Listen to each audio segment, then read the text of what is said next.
Good morning, class 11.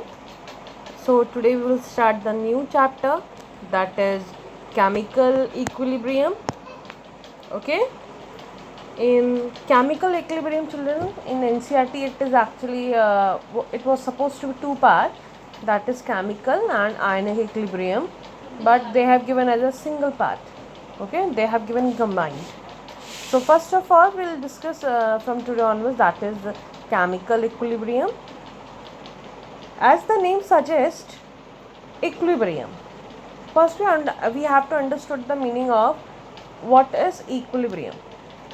Children, if you can see here in this picture, that if an object is placed here and we are applying the force from both the direction, that means the things are not going to move. That means जो हमने रखा है सामान वो move नहीं करने वाला है, यानी वो इक्विलिब्रियम है. और किस टाइप का इक्विलिब्रियम है? यानी स्टैटिक इक्विलिब्रियम. दैट मीन्स अभी वो रेस्ट के स्टेट में है, बैलेंस्ड है, कांस्टेंट है. ठीक. बट अगर हम दूसरे फिगर की बात करें जहाँ पे एक कंटेनर है, कंटेनर में हमने क्या करा है, कुछ पानी रखा है हमने, और ऊपर से टैप से भी कुछ पानी गिर रहा है. और अब हम क्या करें, हमने जितना टैप ओपन करा है, जितना अमाउंट ऑफ वाटर उसके अंदर गिर रहा है, सब उतना ही नीचे से हमने होल्ड कर दिया, उतना ही नीचे गिर रहा है. यानी अब क्या है, यानी जितना अमाउंट ऑफ वाटर उसमें ऐड हो रहा है उतना अमाउंट ऑफ वाटर यहाँ से नीचे गिर जा रहा है. यानी अभी भी इक्विलिब्रियम मेंटेन्ड है, पर ये किस टाइप का इक्विलिब्रियम है? डायनेमिक. यानी अभी वाटर क्या हो रहा है, वाटर का लेवल लगातार चेंज होते जा रहा है. कैसे? वो पहले बढ़ रहा है, घट रहा है, बढ़ रहा है, घट रहा है, यानी कंटिन्यूटी है इस चीज़ में, यानी डायनेमिक इक्विलिब्रियम है. और इसी डायनेमिक इक्विलिब्रियम को हम कहते हैं केमिकल इक्विलिब्रियम. यानी जहाँ पे जो फॉरवर्ड रिएक्शन स्पीड होती है वो बैकवर्ड रिएक्शन स्पीड के बराबर होती है. Okay, understood.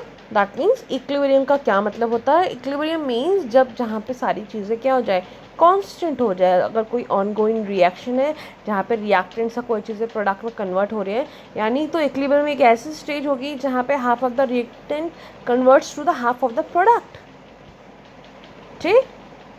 अच्छा, नाउ द क्वेश्चन इज कि इक्विलिब्रियम कहाँ पे लगता है? अगर हम इरिवर्सिबल रिएक्शंस की बात करें चिल्ड्रन, जहाँ पे रिएक्टेंट क्या हो, प्रोडक्ट में कन्वर्ट हो रहे हैं.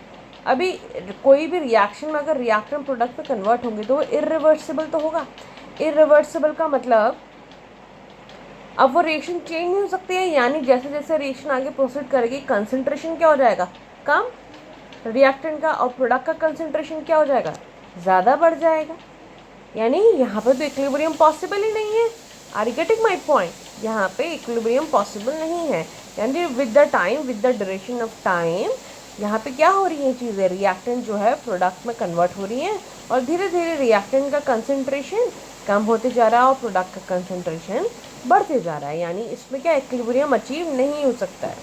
फॉर एग्जाम्पल, इसके एग्जाम्पल देखते हैं. सपोज एसिड और बेस जब रिएक्ट करता है तो क्या बनता है, सॉल्ट और वाटर. ये रिवर्सिबल है, इसमें कोई इक्विलिब्रियम अचीव नहीं होता. सपोज प्रेसिपिटेट, जो प्रेसिपिटेट रिएक्शंस होती हैं जिसमें आपका प्रेसिपिटेट बनता है, suppose AgNO3 plus NaCl gives AgCl, precipitate जो बनता है प्लस NaNO3, ये भी क्या है, इरिवर्सिबल है. इसमें भी इक्विलिब्रियम अचीव ही नहीं होगा. क्यों? क्योंकि रिएक्टेंट का कंसंट्रेशन तो लगातार कम हो रहा है और प्रोडक्ट का कंसंट्रेशन लगातार बढ़ते जा रहा है. सपोज क्या है आपका कंबशन, कंबशन की reaction C plus O2 gives CO2 plus heat. Okay, तो these all are reaction जहाँ पे इक्विलिब्रियम पॉसिबल नहीं है. यानी अब हमें अब देखनी है कि कहाँ पे ये पॉसिबल होगा. So it could be possible in the reversible reaction, यानी जो रिएक्शन रिवर्सिबल होंगी, जहाँ पे रिएक्टेंट प्रोडक्ट में as well as product reactant में भी कन्वर्ट हो सकता है. For example A plus B gives C plus D. तो स्टार्टिंग में अगर हम देखें A के 2 मोल हैं और B के भी 2 मोल हैं, तो प्रोडक्ट के तो क्या होंगे स्टार्टिंग में, अभी तो रिएक्शन स्टार्ट हुई है, प्रोडक्ट थोड़ी बन गया है, तो उसका कंसंट्रेशन क्या होगा, 0. सी का, डी का भी कंसंट्रेशन 0. यानी अगर इस रिएक्शन, ठीक. अच्छा, एक चीज़ आप नोटिस करेंगे, ये साइन कैसा बनाया मैंने, ये बनाया मैंने हाफ हेडेड एरो देखिए, यानी रिएक्शन रिवर्सिबल है. A plus B C plus D में कन्वर्ट हो सकता है और C plus D A plus B में कन्वर्ट हो सकता है. ठीक. जो भी रिएक्शन रिवर्सिबल होंगी, जो भी रिएक्शन इक्विलिब्रियम वाली होंगी चिल्ड्रन, उन सब में यानी हम यही एरो यूज़ करेंगे. ठीक, चलिए। तो अगर हम फॉरवर्ड डायरेक्शन देखें तो a plus B give c plus D होगा। अगर हम बैकवर्ड डायरेक्शन देखेंगे तो क्या होगा, c plus D give a plus B, है ना। ठीक है, चलिए इसी के कुछ एग्जाम्पल देखते हैं। जैसे N2 plus 3NH2 it gives twice of NH3, यानी ये जो रिएक्शन है अमोनिया का फॉर्मेशन, इसे बोलते हैं हैबर्स प्रोसेस। ठीक, ये बहुत फेमस रिएक्शन है जो इस चैप्टर में आई थिंक बहुत बार यूज़ होगी। तो ये क्या है, एक रिवर्सिबल रिएक्शन होती है जिसमें इक्विलिब्रियम अचीव होता है। सेकंड है आपका PCl5 gives PCl3 plus CO2, ये भी रिवर्सिबल रिएक्शन है, इसमें भी इक्विलिब्रियम दिखेगा। नेक्स्ट है फॉर्मेशन ऑफ SO3, ये एक कॉन्टैक्ट प्रोसेस होता है जहाँ पे twice of SO2 plus O2 gives twice of SO3। फिर नेक्स्ट है twice of NO gives N2 plus O2। Then है H2 plus I2 gives twice of HI। ये सारी ही रिएक्शन बेटा रिवर्सिबल है, यानी रिएक्टेंट प्रोडक्ट में कन्वर्ट हो सकता है, और अगर हमें चाहिए तो हम प्रोडक्ट से रिएक्टेंट दोबारा बना भी सकते हैं। ठीक,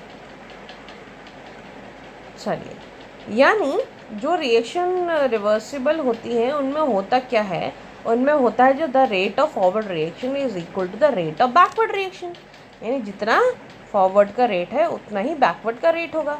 फॉर एग्जाम्पल अगर इसमें हैबर्स प्रोसेस में देखें N2 plus thrice H2 gives twice of NH3, और हम ये भी कर सकते हैं कि the twice of NH3 gives N2 plus thrice H2, क्योंकि आप देख रहे हैं डबल साइडेड हाफ एरो है बीच में। ठीक, यानी इन रिएक्शंस में क्या होता है, the rate of formation of NH3 is equal to rate of decomposition of NH3, यानी जितना NH3 बनेगा साथ ही साथ उतना वो डिकम्पोज भी होता रहेगा, यानी जितना बन रहा है उतना वो डिकम्पोज भी हो रहा है। क्यों, क्योंकि वो फिर दोबारा रिकन्वर्ट हो जा रहा है, वो डिकम्पोज हो जा रहा है ना। यानी ये कैसा है, अगर आपको याद हो जो हमने बीकर वाला देखा था, यानी जितना आपने ऊपर से नल टैप ऑन करा है, जितना पानी गिर रहा है उतना ही नीचे से होल्ड कर दो उतना ही गिरते जा रहा है, यानी क्या है, इक्विलिब्रियम तो सेटअप हुआ, पर किस टाइप का, डायनामिक, चेंज हो रहा है लगातार।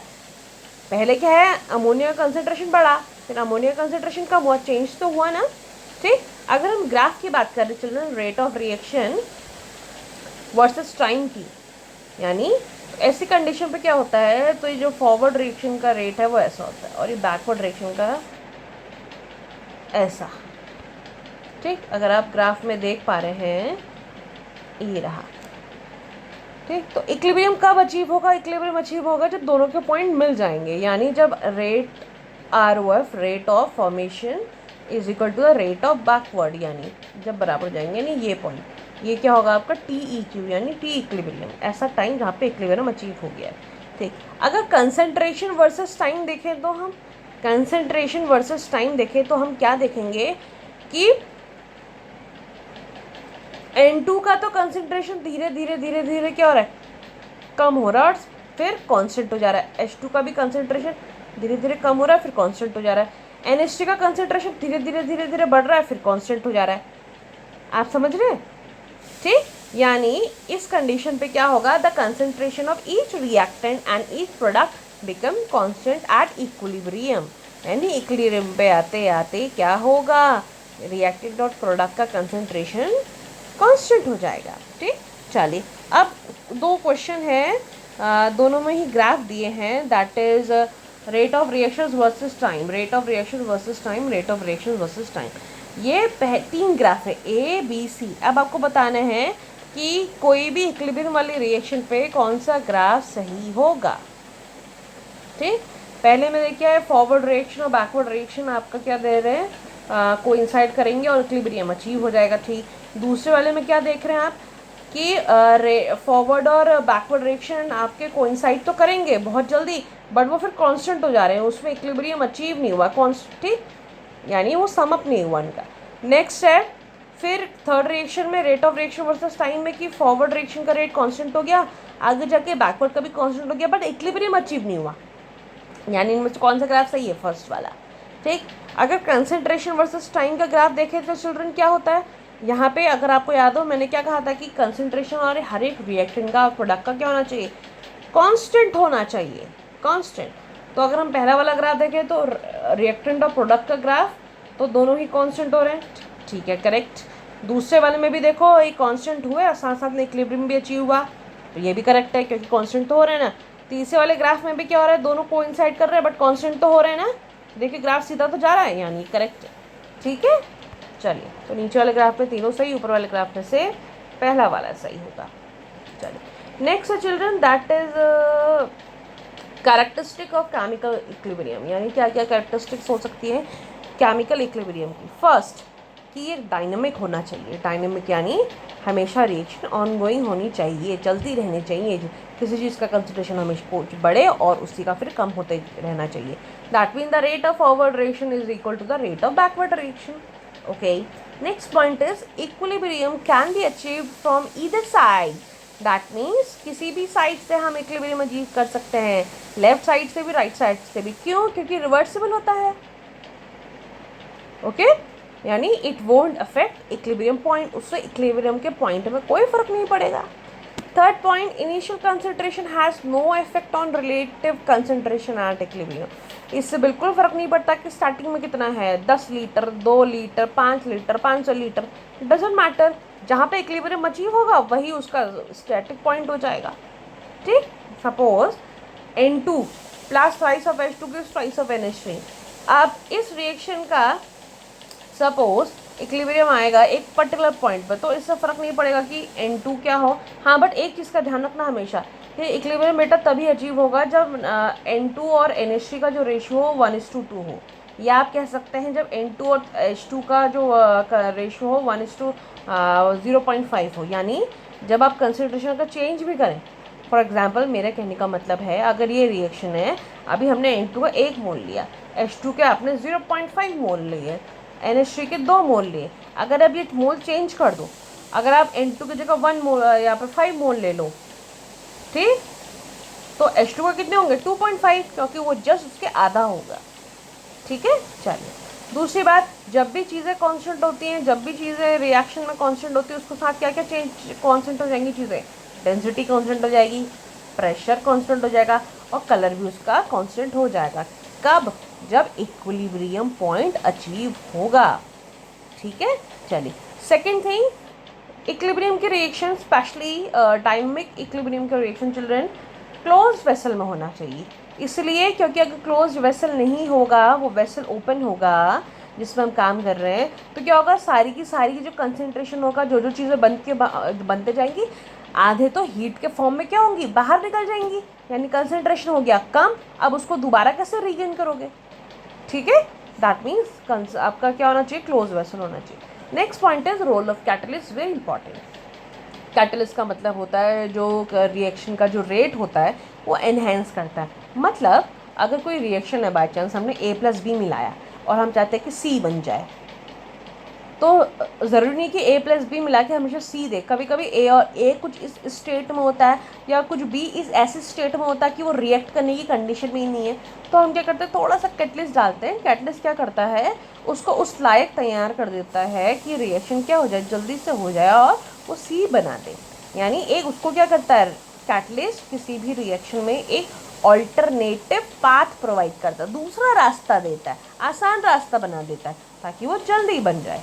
ठीक, that means it enhances both forward and backward reaction and helps to achieve equilibrium. Equilibrium जल्दी अचीव करने में कैटलिस्ट हेल्प करता है। ओके, चलिए इसी पे बेस्ड है नेक्स्ट हमारा law of mass action. Law of mass action जो है नेक्स्ट, वो गुलबर्ग एंड वेग ने दिया था। इन्होंने क्या कहा था, इन्होंने कहा था कि कोई रिएक्शन है, सपोज A+B गिव्स C+D, अगर जो इसमें रेट ऑफ फॉरवर्ड रिएक्शन होगा, रेट ऑफ फॉरवर्ड रिएक्शन को हमने लिखा है ROF, वो डायरेक्टली प्रोपोर्शनल होगा किसके, product of concentration of A and concentration of B। यानी जो फॉरवर्ड रिएक्शन का जो रेट है वो रिएक्टेंट के कंसंट्रेशन पर डिपेंड करेगा, उनके प्रोडक्ट यानी A × B। ठीक, और अगर आप देख रहे होंगे मैंने A को लार्ज ब्रैकेट पे लिखा है और B को भी लार्ज ब्रैकेट पे लिखा है। ये लार्ज ब्रैकेट का मतलब होता है बेटा यहाँ पे एक्टिव मास। एक्टिव मास का मतलब है, ठीक, एक्टिव मास का मतलब होता है, सपोज ज़रूरी नहीं कि अगर हम किसी रिएक्शन A और B डाल रहे हैं तो पूरे का पूरा A और B मिलके पूरे का पूरा A कन्वर्ट हो रहा है, पूरे का पूरा B कन्वर्ट हो रहा है, नहीं, उसका जो पार्ट, सपोज हमने 1 लीटर लिया है, 1 लीटर में से बाई चांस 0.87 इतना अगर रिएक्ट कर रहा है, सपोज मैंने 10 लीटर लिया, 10 में से सपोज 8.5 लीटर अगर रिएक्ट कर रहे हैं, इतने ही अच्छे हैं, रिएक्ट करवाने लायक हैं, तो वो उसका एक्टिव मास होगा। ओके, चलिए, तो रेट ऑफ बैकवर्ड क्या होगा, ऐसी रेट ऑफ बैकवर्ड रिएक्शन होगा exactly proportional to the product of concentration of product, यानी जो प्रोडक्ट हैं सी इंटू डी के प्रोडक्ट के बराबर मल्टीप्लाई है। ठीक है, चलिए, अब हमें पता है इक्विलिब्रियम के पॉइंट पे क्या होता है। अब अच्छा एक चीज़ और, ये प्रोपोर्शनलिटी का साइन हटाएंगे जब हम, तो हम क्या लिखेंगे, तो फॉरवर्ड रिएक्शन के लिए जो कांस्टेंट आएगा उसे हम लिखेंगे के एफ, बैकवर्ड रिएक्शन के लिए जो कांस्टेंट आएगा उसे हम लिखेंगे के बी। और इक्विलिब्रियम पे हमें पता है कि बेटा दोनों rate of forward equals to rate of backward, यानी K F A into B equals to K B C into D. ठीक, अब के एफ अपॉन के बी करोगे तो क्या आ जाएगा, सी इंटू डी अपॉन ए इंटू बी। तो इसको हम क्या लिख सकते हैं, के ई, यानी इक्विलिब्रियम कांस्टेंट। ठीक है, चलिए, अब किसी दूसरे रिएक्शन के लिए अगर हम लिखें, ये तो नॉर्मल रिएक्शन थी, किसी दूसरे रिएक्शन के लिए लिखे तो क्या होगा, दैट विल बी, सपोज हमारे पास रिएक्शन है 2A + B give C + 3D। ठीक है, ये है, तो इसके लिए के ई क्या होगा, के ई होगा हमारा, अच्छा एक चीज़ और ध्यान रखना, जो आगे से नंबर ऑफ मोल्स होते हैं ये स्टोइकियोमेट्रिक कोएफिशिएंट होती हैं, तो जब हम इक्विलिब्रियम कांस्टेंट लिखते हैं उसके पावर में चले जाती हैं, प्लीज़ रिमेंबर। ओके, तो इसके लिए के ई होगा कि जो पहले प्रोडक्ट है पहले प्रोडक्ट को लिखिए, ठीक, दैट विल बी डी की पावर 3 और सी की पावर 1 अपॉन ए की पावर 2 और बी की पावर 1, आगे से कुछ नहीं है, यानी वो क्या होंगे 1 1 होते हैं नंबर ऑफ मोल। ठीक, सपोज नेक्स्ट अमोनिया के लिए लिखेंगे, तो अमोनिया के लिए क्या होगा, N2 + thrice of H2 gives twice of NH3, तो इसके लिए के ई होगा NH3 की पावर 2 और N2 की पावर 1 और H2 की पावर 3, यानी जो प्रोडक्ट में है अपॉन उसको फिर रिएक्ट करते हैं। ठीक, चलिए, अब बात करते हैं टाइप्स ऑफ इक्विलिब्रियम कांस्टेंट, यानी जो ये हम के ई हम कह रहे हैं कितने टाइप के हैं, ये 2 टाइप के होते हैं। फॉर एग्जाम्पल, अगर ये कंसेंट्रेशन के टर्म पे है, एक्टिव मास के टर्म में, ऐसे लार्ज ब्रैकेट एक्टिव मास के टर्म पे, तो ये तो हम इसे कंसेंट्रेशन के टर्म में लेंगे, तो इसको बोलते हैं, ऐसे टाइम पे हम के ई को बोलेंगे के सी, यानी अब हम जो ले रहे हैं वो क्या ले रहे हैं, मोलारिटी के कॉन्सेप्ट में ले रहे हैं, N/V के कॉन्सेप्ट में। ठीक, अगर कभी भी किसी भी रिएक्शन में कोई भी अगर गैसियस स्टेट में हुआ, गैसियस सिस्टम हुआ, यानी उसका एक्टिव मास अगर गैसियस सिस्टम पे हुआ, तो वहाँ पे हम उसको लिखते हैं P, यानी पार्शियल प्रेशर के टर्म पे, है ना, तो वहाँ पे उसका के ई क्या कहलाएगा, के पी। ठीक है, अगर नॉर्मल है, यानी नॉर्मल चीज़ें हैं, यानी सॉलिड लिक्विड के टर्म में चीज़ें प्रेजेंट है, अगर कोई रिएक्शन किसी रिएक्शन में रिएक्टेंट और प्रोडक्ट या तो सॉलिड है या लिक्विड है, तब उसका जो इक्विलिब्रियम कांस्टेंट निकलेगा उसको हम बोलेंगे के सी। अगर कोई चीज़ गैसेस, कोई भी एक गैसेस के टर्म में प्रेजेंट हो गया तो उसका निकलेंगे हम के पी। ठीक, आया समझ में। हमने ऐसा क्यों लिखा, देखिए, क्योंकि हम, आपको पता है आइडियल गैस इक्वेशन के through P equals to NRT, और पी क्या होता है, NV अपॉन RT, यानी अगर R तो गैस कांस्टेंट है, टेम्परेचर भी कांस्टेंट होगा, तो पी किसके होगा, डायरेक्टली प्रोपोर्शनल N/V, यानी सेम थिंग है। ठीक है, so that's all for the day, thank you.